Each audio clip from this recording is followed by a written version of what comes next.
Ever felt deeply connected with someone only to feel that intimacy just slip away? It's not a mystery. There's a map to understanding intimacy.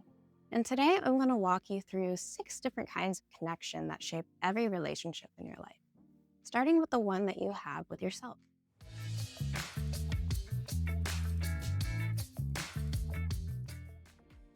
Hi, friends. I'm Jen. I'm a therapist and educator, and someone who deeply believes that intimacy is much more than sex or romance.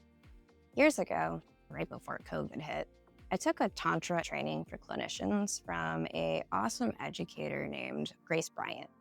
And what I learned from that model changed the way I relate to others and to myself.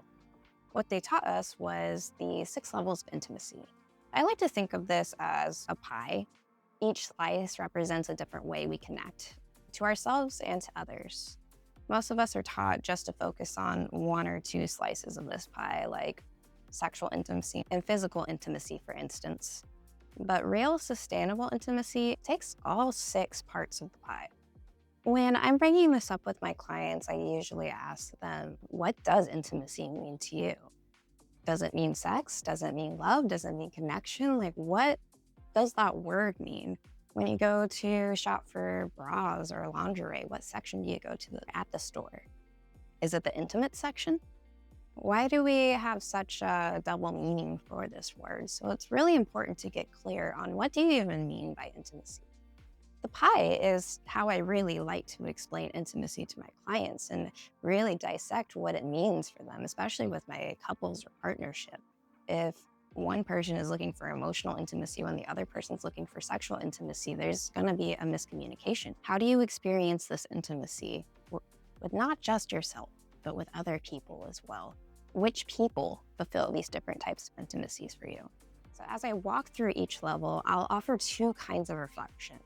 One for exploring intimacy with yourself and one for exploring it with others. Why? Because every relationship begins with the one that we have with ourselves. How we might experience intimacy with ourselves might be different than how we experience it with others. When we know how we connect and what we crave and where we need support, we can show up more fully for our partners, our friends, our family, and even our community. This isn't just about romance. This is about a whole person connection. So let's start with mental intimacy. Mental intimacy is the connection through thought. It's that spark when someone gets your sense of humor or shares your curiosity or challenges your ideas in a way that feels safe, not threatening. It can be debates, shared projects, or even swapping book recommendations.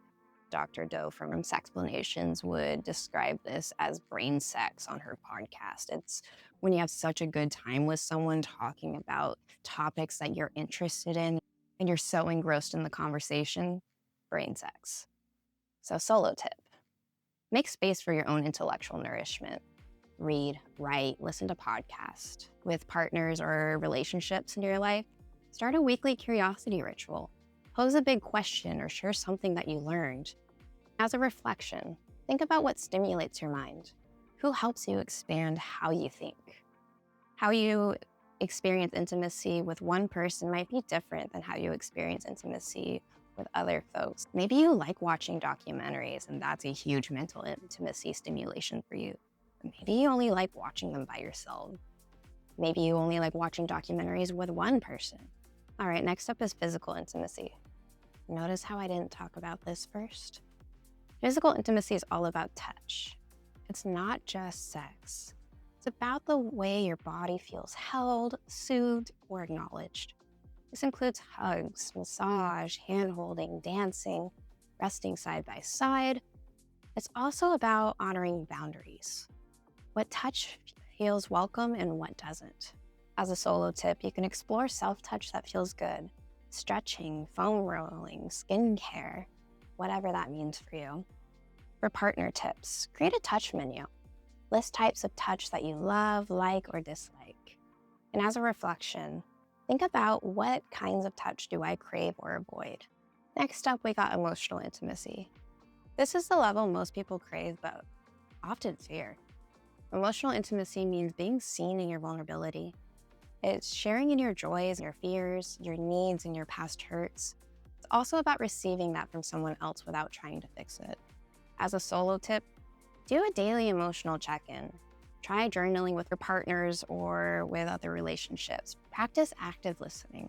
Reflect back what you heard before offering advice. As a reflection, consider, am I emotionally honest with myself and with others? Can I hold space for someone else's feelings? All right, next on this intimacy pie is energetic intimacy. But think of energetic intimacy as the connection that comes from doing something together.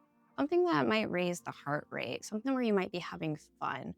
Energetic intimacy is built through shared momentum. So things like hiking, painting, making music, dancing, co-creating something, going on a roller coaster, going to a concert. It's all about flow, chemistry, and play. You feel in sync. Your energy matches or complements each other. So as a solo tip, think about what activities light you up and create a space for them. For partner or relational tips, think about new activities each month. Something new, something playful or totally different. And as a reflection, think about, when do I feel energized in someone's presence? And what shared activities bring joy? The next slice of the pie is spiritual intimacy, which isn't necessarily about religion. A lot of folks that I bring this up to, when I mention the word spiritual, their head automatically goes to, oh, but I'm not religious. Bear with me for another moment here. And let's just talk about what spiritual intimacy means in this context. It's about meaning, values, and the unseen ways we find connection. This could be a shared worldview, a ritual you do together, or simply sitting in silence under the stars. It's about presence, trust, and reverence. For a lot of my couples, they end up really enjoying eye gazing together, or going on a walk in the park once a week and just really noticing all of the sounds of the birds or the sounds of the water, whatever that might be for you. So as a solo tip, journal about what gives your life meaning. Nature, ancestry, purpose. And as a partner or relational tip, try a shared grounding ritual. Lighting a candle, taking 3 deep breaths, setting intentions, going on a walk. And as a reflective exercise, ask yourself, what are my guiding values? How do I feel when someone honors them? All right, so I know why y'all came here. So last but not least, sexual intimacy. Yes, this includes erotic connection, but most importantly, it's about honest, consensual exploration of pleasure. It's about knowing what you like, communicating your desires, and respecting boundaries. And that starts being connected to your own sensuality, noticing what you like to do solo versus what you like to do with other people. It's okay for that to be different. So as a solo tip, explore your erotic self without judgment. What textures, fantasies, or rhythms turn you on? As a partner or relational tip, try a yes, no, maybe list to discover overlaps and spark curiosity. And as a personal reflection, ask yourself, can I speak my desires with clarity? How do I navigate consent, curiosity, or comfort? Here's our invitation. Draw a circle and divide it into 6 slices. Label them: mental, emotional, physical, energetic, spiritual, and sexual. Reflect, what areas are feeling full for you and what's craving attention? Whether you're single, partnered, or somewhere in between, your intimacy pie reflects your relationship with yourself first. Awareness is step 1, and gentle tones follows. If you enjoyed today's video, feel free to grab the free reflection PDF that I've linked below. It has all the journal questions we explored today. And if this sparks something for you, feel free to like, subscribe, and share it with someone who's ready to deepen their connections. You can find more resources at creativewellbeings.com, including my therapy practice, my educational classes, and my upcoming workshops. Thanks for joining me today. See you soon.